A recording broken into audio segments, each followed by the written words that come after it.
Did you always know you wanted to do? Was music it? That's what That was I was. it. Okay. Music was it. 13, 14. That's it. That's it. Nothing else. Nothing else. I want to do. I don't want to do anything else. Music is it. That's it. Wow. And I couldn't see myself. Now I had jobs. I had worked at, believe it or not, doing dishes. Worked at a clothing store. Newspaper job. You worked at a record store too. Worked at a record store. Yeah, the record That was store. the end.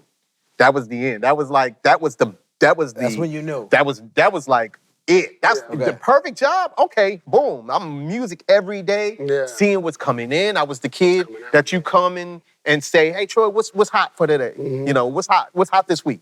I'm that kid. I'm gonna tell you, get this one. Don't get that one. Get this one. And I sold a lot of albums. Nita Baker, the Sweet Love album, David Lee Roth, Billy Joel. Like it was just all these albums that I remember when they came in. It's like, and that was me. I was there, sleeving them up, putting them up, and listening to everything and studying everything, even when I didn't know I was studying. Like the formula, the format, which people don't understand is so important. When to put this, take it out. When to do an ad lib, the pocket of the ad lib. And I noticed that, I want my stuff to sound like that. So that's how I learned. That's how I knew how to do things. And I'm home, like, mimicking what I'm hearing. I think that's, if it's a smash, it's a hit, then do what they did. Exactly. And that was back too when working in a record store entailed a little bit more than just cashing people out. Yeah. Yeah. Like you had to have some type of proficiency, not just in record stores and in other things. I remember you telling me, popular song, 1988, girl comes in, there's a song I heard on the radio, the name of the song is I Can Tell You How I Feel About You. Yeah. And he's like, Night and day? No. I can tell you how I feel about you. Come on. I got the record. I get that. So I'll be sure. Yeah. It's night and day. And then even before that, she'd been coming in for a week saying this title that I knew nothing about. And it was sitting right in the bin the whole time. Wow. And so I was playing it when she came in this particular day. She was like, that's what I was looking for. I'm like, girl, this is night and day. Like, I'll be sure. It's not, I can tell you how I feel. Yeah, hey, listen, that's the importance of titles. Don't be so artsy that you say the song is I love you, I'm gonna call it Rainbow. Right. What the heck? No, it's I love you, because that's what they're gonna come in the record store saying. Like, So I learned so much from those times and just applying it to the profession. Not just hearing it and saying, oh, it's dope, it's cool. I think a lot of this generation, they love the 90s, but they don't know how to do it. I agree. They don't apply it. Right. It's like, I want to do a 90s record. Okay. There's a bridge. Like, we got to do a bridge. Yes, you do. Yeah. Yeah, Yes, we do. It's some background. Have It was to a do a standard. bridge. It's a standard or a B section or some type of change. Yeah. Now they get to the point today, it was like, they don't even do second verse. Can we fade it? Like, Right. what? It's a 2 minute. It's a 2 minute song now. Like, it's a second. Yeah. Well, I don't know what else to say. Finish the conversation. Finish the conversation. It has to be long enough. Fuck, I saw a movie. It's about the guy who.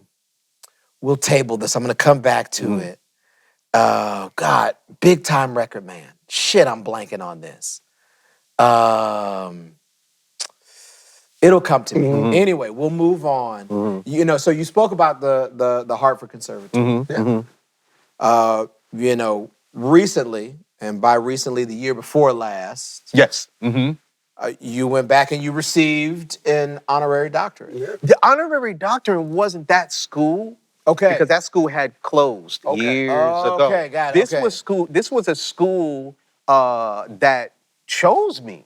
Okay. That saw my works over the years and felt like we want to honor you. Got you. With this. Nice. Okay.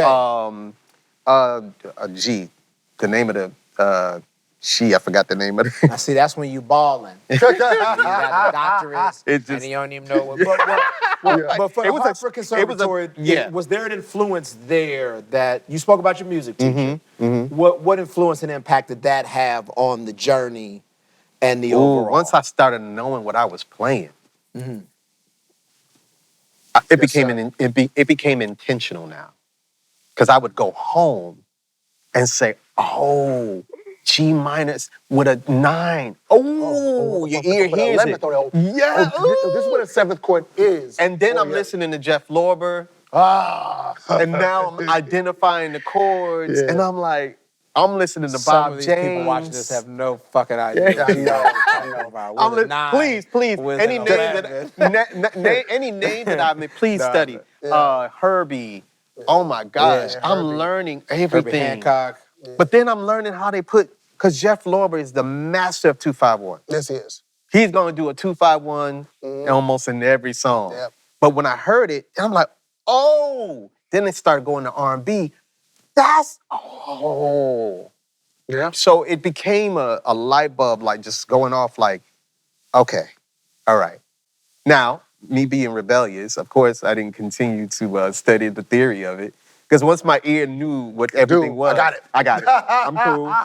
And you know, it's funny. I purposely didn't go too deep into playing because I noticed that a lot of dope musicians don't know how to produce. Yeah. Now, I'm not saying anybody particularly, and then I'm not saying this applies to everybody, but I noticed that it's hard for them because they're so dope. They hear so much. They hear so much that they tend to put everything in it. Me, I knew that I wanted the chords to be the background vocals. Wow. So let's not do all of this here. Yeah. Let's not do all this here because I'm gonna do those notes in the background vocals. Wow. So I knew that. But that was just something from me. Yeah. I didn't think that it was something for the music industry. I didn't think that that's what they did. Though I did when we think about Rod Temperton and we think about Michael Jackson and Rock With You, they spent a whole day just on backgrounds. Yeah. Just on backgrounds. And if I got the session. So I got the actual session. So I just sit there and listen like, Just study. woo, like shit. Yeah. So I was doing it right the whole time. Yeah. I was doing it right. Spending hours and hours on the backgrounds and on the harmonies. I was doing, they took a whole day just for backgrounds alone. Yeah. Okay, I'm not tripping. All right. Yeah. And just you know, just at Hartford, even though I didn't want to go, I didn't want to do it. I can say I walked away understanding and talking the language. What key you in? Okay, got you. That was important. Yeah. What key you in? Now it's important for autotune. It's very, to know what key, to know what key you in. Yeah. What key is it? You can hit the, So it did play a major role in my ear and my decision making. Yeah, it was great. It was a great decision. How old were you when you tell us about the Motown days? Signed to Motown, Timmy Regisford. Nah, but you know what? That story is great. But let's go back to the oops. Okay. The oops is I signed to an independent company, just rushing, being impatient. The girl I was with wasn't going right. The group I was in wasn't going right. Yeah. I wanted to leave. I wanted to get out of New Haven. Wow.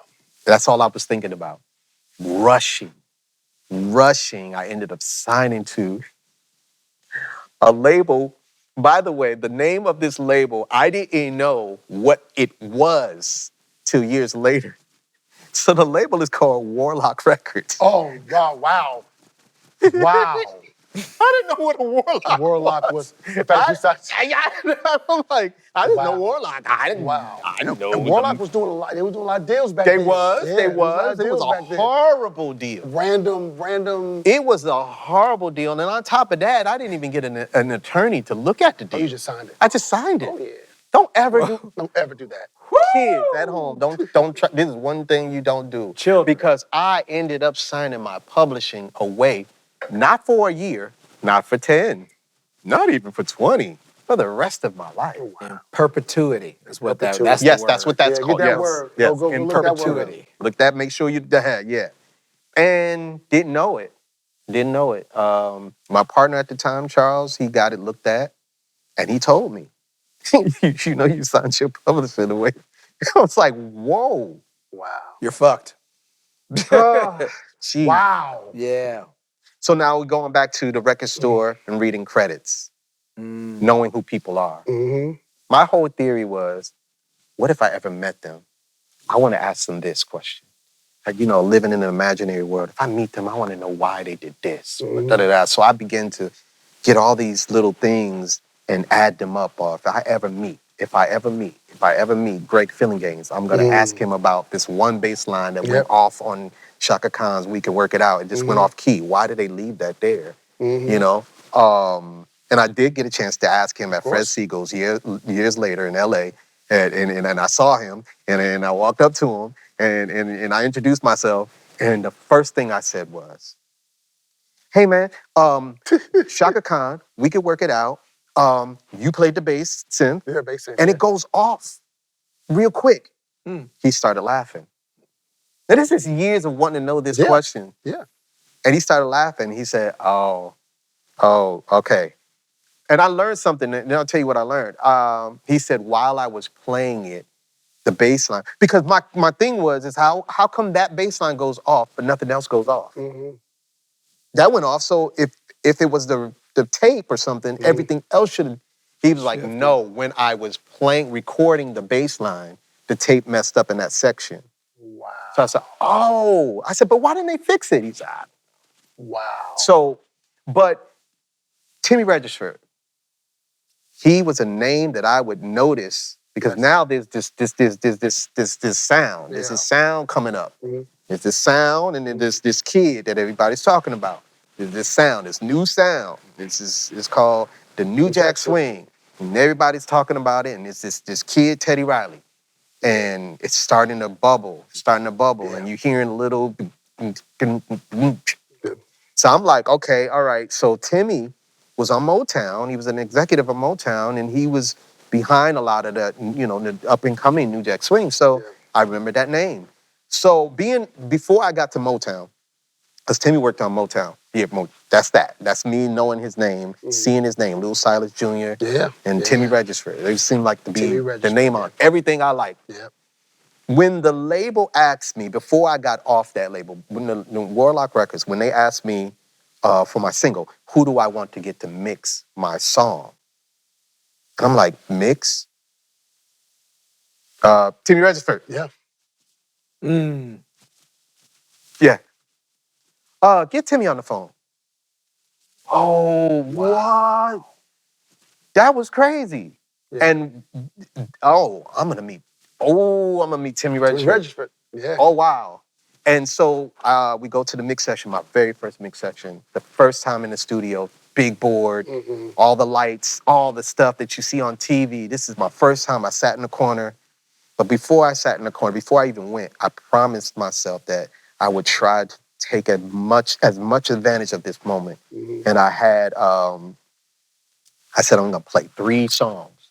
I'm going to play 3 songs, but I'm not going to play the songs. I'm going to just play the beats. Because then he's going to ask me if I have songs. Then I'm going to say yes. And then I'm going to say, but I don't have them with me, but I can come back.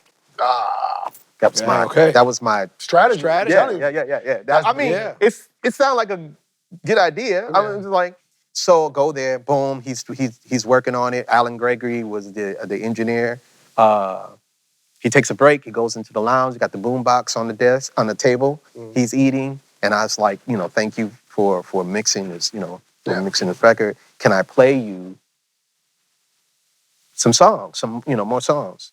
First he had said the song that I don't even want to say the name of the song because everybody gonna try to go look for it. And I don't want nobody to go look for it. Oh, no. Here we go. We need the song. We need the song. Nah. Maybe I'll tell it later, but then I'm like, so I thanked him. He was like, it's a good song. I'm like, thank you.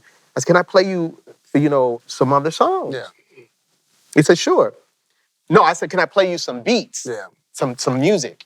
That's why I said music, because I didn't say beats back then. So he said, sure. And I put the cassette, while he was, right there on the boombox, put this cassette in. He played one track, and then he played the next one. Then he got in the middle of that one. Where's the songs? Where's the songs? Where's the lyrics? Like, oh, no, I got songs to him. Well, let me hear. I want to hear the songs. That he's a song man. Yeah. He's a song man. I was like, oh, I don't have them with me, but I can come back. That was a Monday. He scheduled the meeting on a Wednesday. So I got back on the train, and now I'm in Motown having this meeting. Wow. And I brought a bag full of cassettes. Because, you know, back then, that's all I did. Oh yeah. All I did. All Write, day. make the beat, Right? write to the beat, Record it. record it. Yeah. Repeat. Yeah. Go get something to eat, come back, die, go see a chick, come back, repeat. On the phone with chick, get off the phone with chick, repeat. Write the song. Write the song. Exactly. And boom. So that was my routine. So I had a gang of tracks, gang of music or whatever. So I started playing him a lot of music. And long story short, he saw the value and the potential of me as an artist, songwriter, producer. And he ended up, long story short, buying me off that label, which and then ended up me getting my songs back. So had he not signed me, I would have not gotten those songs back. Wow. And got my publishing back. Wow. So then I'm an artist on Motown.